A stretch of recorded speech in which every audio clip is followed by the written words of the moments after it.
நொய்யு நொய்யு நொய்யு நொய்யுன்னு என்கிட்டயே வந்து கேள்வி கேட்டுட்டு இருக்கீங்க. நான் என்ன தாவேகாவோட மார்க்கெட்டிங் ஆபீசரா அப்படின்னு நம்ம அண்ணாமலை அண்ணன் கேட்டிருக்கிறாரு. அதத்தான் நம்மளும் அண்ணன் கிட்ட கேக்குறோம். அண்ணன் பதில் மட்டும் சொல்ல மாட்டேங்கிறாரு. ஏன்னா நீங்க என்ன டிவிகேவோட மார்க்கெட்டிங் ஆபீசரா? சீமான் அவர்கள் விமர்சனம் பண்ணியிருக்காரு. புரிஞ்சுக்கீங்கன்னா இதெல்லாம் விஜய் போய் கேளுங்கன்னா சும்மா அவரை தவிர எல்லாருமே பேசுறாங்க. அவரை போய் கேளுங்க, டிவிகே கட்சியை போய் கேளுங்க. நாங்கள மார்க்கெட்டிங் ஆபீசரா டிவிகேக்கு? அண்ணே நீங்க தானே அந்த கரூர் சம்பவம் முடிஞ்ச உடனேயும் ஓடோடி வந்து மைக்கு முன்னாடி உட்கார்ந்து அவரு ஏன் வந்தாரு, இவரு ஏன் வந்தாரு அப்படின்னு கேள்வி கேட்டீங்க.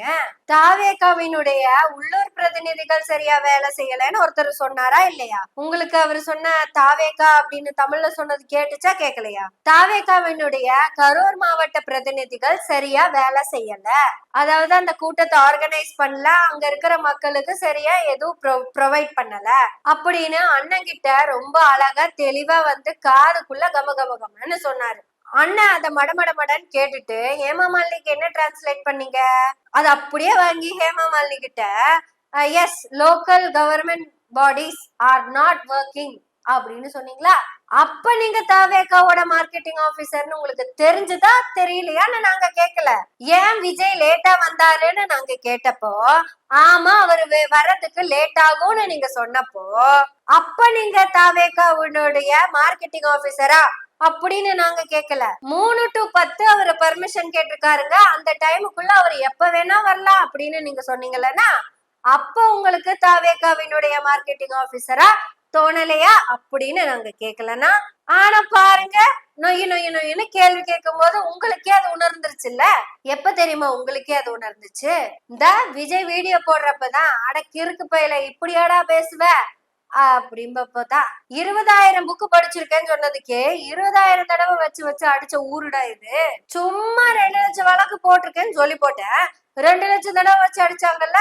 நான் எப்ப பிறந்தேன், எப்ப ஸ்கூலுக்கு போனேன், எவ்வளவு வரையும் படிச்சேன், எப்ப நான் வேலைக்கு ஜாயின் பண்ணேன், அதுக்கும் இதுக்கும் எவ்வளவு கேப் இருக்கு, மொத்த டீட்டெயில தூக்கி போட்டு அடிச்சாங்க. நான் ஏதோ ஃப்ளோல பேசுனதுக்கே இந்த சாத்து வாங்கினேன். நீ பேசுனதுக்கெல்லாம் உன்னை விட்டு வச்சிருக்காங்களேன்னு சந்தோஷப்பட்டுக்க. அதாவது ஒரு பிரச்சனை நடந்திருக்கு, நாங்க உங்களை ஏதோ முட்டு கொடுத்து காப்பாத்தலான்னு வந்தோம். எங்களுக்கெல்லாம் நன்றி சொல்லி உங்ககிட்ட யாரா கேட்டது? பேசிக் நாலேஜ் வேண்டாமா விஜய்? உங்க கட்சிக்காரன் தான் 42 பேரை செத்துருக்கா, எங்க கட்சிக்காரனா செத்தா? அவன் ஒண்ணு உன்னோட புதுப்பட ரிலீஸுக்காக சாகல, அப்பவும் செத்துக்கிட்டு தான் இருந்தாங்க. ஆனா இப்ப நீ வந்துட்டு போனதுக்கு தானே செத்துருக்காங்க.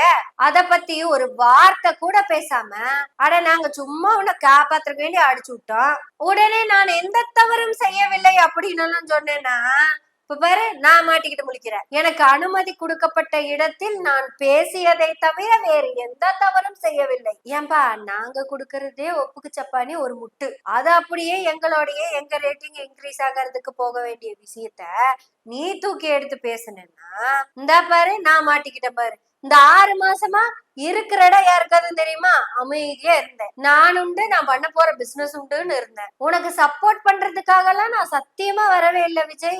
ஏதோ டிஎம்கே இந்த இடத்துல திட்டுறதுனால மைலேஜ் கிடைக்குமா அப்படின்னு மைலேஜ் செக் பண்ணதான் வந்தேன். ஏற்கனவே கிடைச்ச மைலேஜை விட இப்ப கம்மியா தான் போயிருக்கு. இதுல நீ வேற டேமேஜ் பண்ணி போட்ட. இப்ப பாரு முன்னாள் பாஜக தலைவர் திரு அண்ணாமலை அப்படின்னு சொல்றது விட்டுட்டு ஏன் வாயாலேயே சொல்ல வச்சுட்ட நான் என்ன உன்னோட மார்க்கெட்டிங் ஆபீசரான்னு. மார்க்கெட்டிங் ஆபீசரா டிவிகேக்கு? நீ பண்ண தப்புக்கு நான் என்ன வெங்காயத்துக்கு பிரஸ் மீட் கொடுக்கணும்னு என் மனசுக்குள்ள ஓடுது, ஆனா சொல்ல முடியல. அதனால பிரஸ் ரிப்போர்ட்டர்ஸ்களே இந்த கேள்வி எல்லாம் விஜய் கிட்ட போய் கேளுங்க. நீங்க தைரியம் இருந்தா என்ன பண்ணணும்? டிவிகே கட்சியை போய் கேட்கணுமா, விஜய் போய் கேட்கணுமா, அவங்களுடைய ஸ்போக்ஸ் பர்சன் போய் கேட்கணுமா? சும்மா எங்களையே நொச்சி சென்னையில் நொச்சுறீங்க, மதுரையில் நொச்சுறீங்க, நாங்க என்ன கருத்து சொல்ல முடியும்? அவர்கிட்ட கேட்க முடியாதுங்கிறது எனக்கே நல்லா தெரியும், உங்களுக்கெல்லாம் அது இன்னும் நல்லாவே தெரியும். என்ன பண்றது, ஏமாந்து வந்து வாயை குடுத்து சிக்கிக்கிட்ட. ஒரு லா அண்ட் ஆர்டர் இஷ்யூ போயிருக்குது, நம்ம போய் சும்மா பேசி அப்படியே பட்டையை கிளப்புவோம், சாட்டை அடிப்போன்னு வந்தேன். இழந்த பெருமையை மீட்டெடுக்கலான்னு வந்தது, இருந்த கொஞ்ச நஞ்ச பெருமையும் போயிருச்சு. முக்கு ரோட்ல நிக்க வச்சு சாணி எடுத்து அடிக்கிறாங்க. என்ன இதுல ஸ்பெஷலா மாட்டு ஐட்டத்தையும் மனுஷ ஐட்டத்தையும் மிக்ஸ் பண்ணி வேற அடிக்கிறாங்க. பத்திரிகையாளர்களே நான் பேசுனதும் தப்புதான் உங்களுக்கே தெரியுதுல்ல.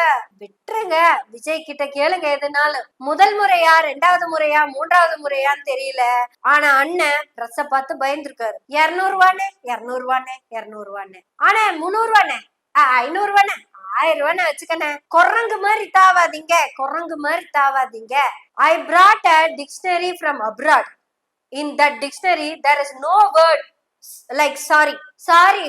சாரிங்கிற வார்த்தையே இல்லைங்க, அதனால சாரிங்க. இப்படி மன்னிப்பு கேட்காத அண்ணன், என்ன ஒன்னாலும் நிக்காத அண்ணன். நீ கேள்வி கேட்டா பயந்து போய் நின்றுவேன்னு நினைக்கிறியா? நின்னு அடிப்ப, ரெக்கார்டு தர. பேசலாமா? எங்க இருந்தாலும் பேசலாம் அப்படின்னு அண்ணாமலை என்ன பிரஸ் மீட் கொடுத்தாருன்னா அப்படியே ரணகலமா இருக்கும். ஒரு நாளும் முன் வச்ச கால பின் வச்சதா சரித்திரமே இல்ல. சரித்திரம் மட்டும் இல்ல, மூலம், வரலாறு, அறிவியல், கணித அறிவியல் அப்படி எதுவுமே இல்ல. இப்ப பாருங்க, நான் போறேன்னா நான் என்ன மார்க்கெட்டிங் ஆபீசரானா? இல்லன்னு தெரியுது இல்ல, அப்புறம் என்னத்துக்குன்னா வந்தீங்க?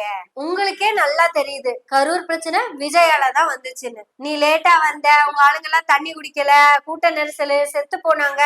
செத்து போனோன்னையும் துண்டை காணோம் துணியை காணோம்னு தப்பிச்சு பறந்து போயிட்ட. அட 50,000 60,000 துண்டுதான் அங்கேயே ஆடிக்கிட்டு இருந்தது.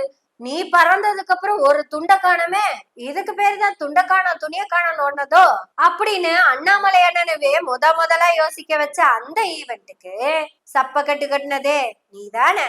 அவன் கட்சிக்காரனே பேசாதப்ப நீதானே முதல்ல ஓடி வந்து நின்னு விட்டு கொடுத்த. அதுவும் எப்படி? இப்படித்தாங்க அதுவும் நடக்குங்க. நீதான் பத்திரிகையாளரை கூப்பிட்டு பேசிக்கிட்டு இருந்த. இப்ப கேட்க வந்தா நீ ஏன்டா நொய் கேக்குறீங்கன்னு சொல்றீங்க. நொய் பேசினாலும் தப்பு, நொய் கேட்டாலும் தப்புன்னா இப்ப நாங்க என்ன பண்றது சொல்லுங்க. இப்ப டெல்லிக்கு ஒருத்தர் போயிருக்காருல, அவரு யாருக்காக எதுக்காக போயிருக்கிறாருன்னு உனக்கு தெரியுமில்ல. இப்ப புசி ஆனந்த்னு ஒருத்தர் புசுன்னு பேசிக்கிட்டே இருப்பாருல்ல, அவரு இப்ப இங்க இருக்காரு தெரியுமா? இப்படி யாருமே எதுவுமே பண்ணாம போடா அப்படின்னு அவன் வேலையை பார்க்க போனப்ப நீ தானே வாலண்டியரா வந்து தலைய கொடுத்து I am the marketing officer of தவேக்கா அப்படின்னு சொன்ன. அட ஃபார் போட்டு அண்ணாமலைன்னு எழுதுனீ என்ன? எழுதுனதுனால தானே கேட்டிருக்காங்க, இனி எழுதாம விட்டுருங்க. பத்திரிகையாளர்களே, அண்ணாமலை அண்ணனை விட்டுருங்க, நொய் என்ன இழுக்காதீங்க அப்படின்னு கேட்டு போயிட்டாரு. இப்ப நம்ம மனநல மருத்துவர் டாக்டர் ஷாலினி மேடம் புதுசா அட்மிட் ஆயிருக்காங்க. இந்த சமசனம் கூட ஆந்தி வேலை இருக்கிறாரு, வந்துருவாரு அட்மிட் ஆகுறதுக்கு. ரங்கராஜ் பாண்டே கூட இந்த அளவுக்கு பேசல, ஆனா ஷாலினி மேடத்துக்கும் சமசுக்கும் விஜய்க்கே தெரியாத சிச்சுவேஷன்ல அவங்களுக்கு புரிஞ்சிருக்கு. விஜய் ஏன் லேட் ஆனாரு?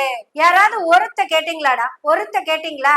என்ன சார் 8:45 நாமக்கல்ல இருப்பேன்னு சொன்னீங்க, இப்ப என்னடானா வீட்டுல இருந்து கிளம்பாம இருந்திருக்கீங்களே அப்படின்னு கேட்டிருக்கணும்ல.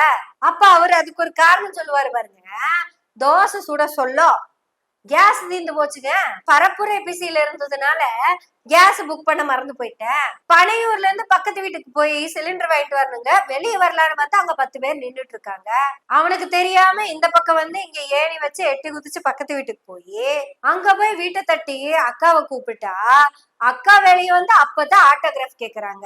ஆட்டோகிராஃப போட்டு கொடுத்து அடிஷனல் சிலிண்டர் வாங்கிட்டு வந்து ஏறி செவரு எட்டி குதிச்சு கிச்சனுக்குள்ள போய் தோசை கல்ல வச்சு தோசை சுட்டு சாப்பிட்டு கிளம்பி வர்றதுக்கு அவ்வளவு நேரம் ஆயிருக்கு. மனநல மருத்துவர் டாக்டர் ஷாலினி மேடம், நீங்க காரணம் என்னன்னு கேட்டீங்க. எனக்கு தெரிஞ்ச காரணம் இதுவாதான் இருக்கும், தெரிஞ்சத சொல்லிட்டேன். நீங்களும் கேட்டு சொன்னீங்கன்னா பரவாயில்ல. ஏன்னா விஜய்க்கே தெரியாத விஷயம் எல்லாம் மனநல மருத்துவர் உங்களுக்கு தெரிஞ்சிருக்கு. அப்புறம் சமசன்னா சென்ட்ரல் பேஜ்ல அத பத்தி எல்லாம் கொஞ்சம் நிறைய எழுதுங்க ரீசன்ஸ். நடுப்பக்கம் ஆர்டிக்கலை படிச்சுட்டு 50 தடவை அப்படியே பிரமிச்சு போய் நின்று இருக்கிறேன்னு சோக்கா சொன்னீங்கன்னு. எனக்கு ஒரு விஷயத்த மட்டும் கிளியர் பண்ணிருங்கண்ணே. நம்ம தமிழ்நாட்டை மட்டும் எடுத்துக்கோங்க. தமிழ்நாட்டுல ஏதாவது ஒரு அரசியல் கட்சி இந்த மாதிரி பரப்புரை நடத்தும் போது காவல்துறை அங்க வர மக்களுக்கெல்லாம் ஃபுட்டு, தண்ணி, ஷெல்டர் எல்லாம் சப்ளை பண்ணிருக்காங்களா என்ன? ஏன்னா உங்களுக்கு தானே அது நல்லா தெரியும். நானே தான் 4 சேத்துக்குள்ள உட்காந்து பேசுறாளு, நீங்க தான் உலகம் சுற்றும் வாலிபனாச்சே, கரெக்டா கண்டுபிடிச்சு சொல்லி போடுங்க. அதனாலதான் சொல்றேன், அண்ணாமலையன்னா விட்டுருங்க பாவம். புதுசா 2 பேர் வந்து அட்மிட் ஆயிருக்கிறாங்க. போங்கோ. ஆல் ரிப்போர்ட்டர்ஸ் புன்னகையோட போங்க. போறப்பவே புன்னகை சேனலை சப்ஸ்கிரைப் பண்ணி பெல் பட்டனை அழுத்தி ஆதரவுகளை கொடுத்துக்கிட்டே போங்க. நன்றி, வணக்கம்.